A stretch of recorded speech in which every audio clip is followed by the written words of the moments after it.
వివిధ ప్రాంతాల్లో మొబైల్స్ను పోగొట్టుకున్న బాధితులు ఇకపై విజయనగరం పట్టణంలోని సైబర్ సెల్ కార్యాలయానికి రావాల్సిన అవసరం లేదని తమకు దగ్గరలోని పోలీస్ స్టేషన్ను సంప్రదించి మొబైల్ పోయినట్లు లేదా మిస్ అయినట్టుగా ఫిర్యాదు చేయవచ్చు అన్నారు. జిల్లాలో బాధితులు పోగొట్టుకున్న మొబైల్ ఫోన్లను ట్రాక్ చేసేందుకు ప్రత్యేకంగా మిస్సింగ్ మొబైల్ ట్రాకింగ్ సిస్టమ్ను ఏర్పాటు చేసినట్లు తెలిపారు.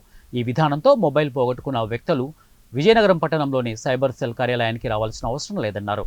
ఇక మొబైల్ పోగొట్టుకున్న వ్యక్తులు తమకు దగ్గరలోని పోలీస్ స్టేషన్ను సంప్రదించి పోగొట్టుకున్న మొబైల్స్ వివరాలను అందించినట్లయితే వారు సదరు ఫిర్యాదును మిస్సింగ్ మొబైల్ ట్రాకింగ్ సిస్టమ్ ద్వారా పోయిన మొబైల్స్ను ట్రాక్ చేసేందుకు చర్యలు చేపడతామని అన్నారు. జిల్లా ప్రజలకు పోలీసు సేవలను మరింత సులభతరం చేసేందుకు 8977945606 మొబైల్ నంబర్ను కూడా ఏర్పాటు చేశామని, ఈ మొబైల్ నెంబర్కు హాయ్ అన్న సందేశాన్ని పంపితే వారు పంపిన మొబైల్కు ఒక గూగుల్ ఫామ్ వస్తుందని చెప్పారు. ఈ గూగుల్ ఫారం పూర్తి చేసి తిరిగి 8977945606 పంపినట్లయితే ఫిర్యాదును నమోదు చేసుకొని పోయిన మొబైల్ను ట్రేస్ చేసేందుకు చర్యలు చేపడతామని జిల్లా ఎస్పీ వకుల్ జిందాల్ తెలిపారు. మిస్సింగ్ మొబైల్ ట్రాకింగ్ సిస్టమ్ ఒకటి ఏర్పాటు చేయడం జరిగింది.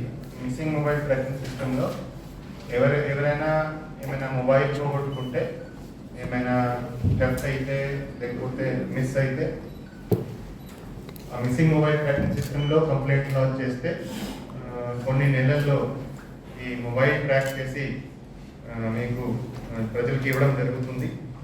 సో ఈ మిస్సింగ్ మొబైల్ ట్రాకింగ్ సిస్టమ్ భాగంగా ఇప్పటి వరకు 33,00,000 మొబైల్ ఫోన్స్, ఆల్మోస్ట్ వర్త్ 6 కోట్ల వర్త్ మొబైల్ ఫోన్స్ ఇప్పటి వరకు ట్రేస్ చేసి ప్రజలకి ఇవ్వడం జరిగింది.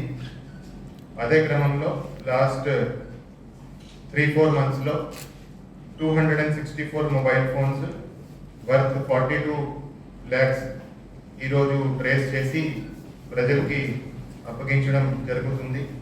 సో ఈ 264 మొబైల్స్ మనకి గత సంవత్సరం వచ్చిన కంప్లైంట్స్, కొన్ని ఈ సంవత్సరం వచ్చిన కంప్లైంట్స్ సంబంధించి ఈ మిస్సింగ్ మొబైల్ ట్రాకింగ్ సిస్టమ్ ద్వారా ట్రాక్ చేసి ఈరోజు ఇవ్వడం జరుగుతుంది. సో ఎవరికైనా ఏమైనా మొబైల్ మిస్ అయితే, ఏమైనా దొంగతనం అయితే ఒక మొబైల్ నెంబర్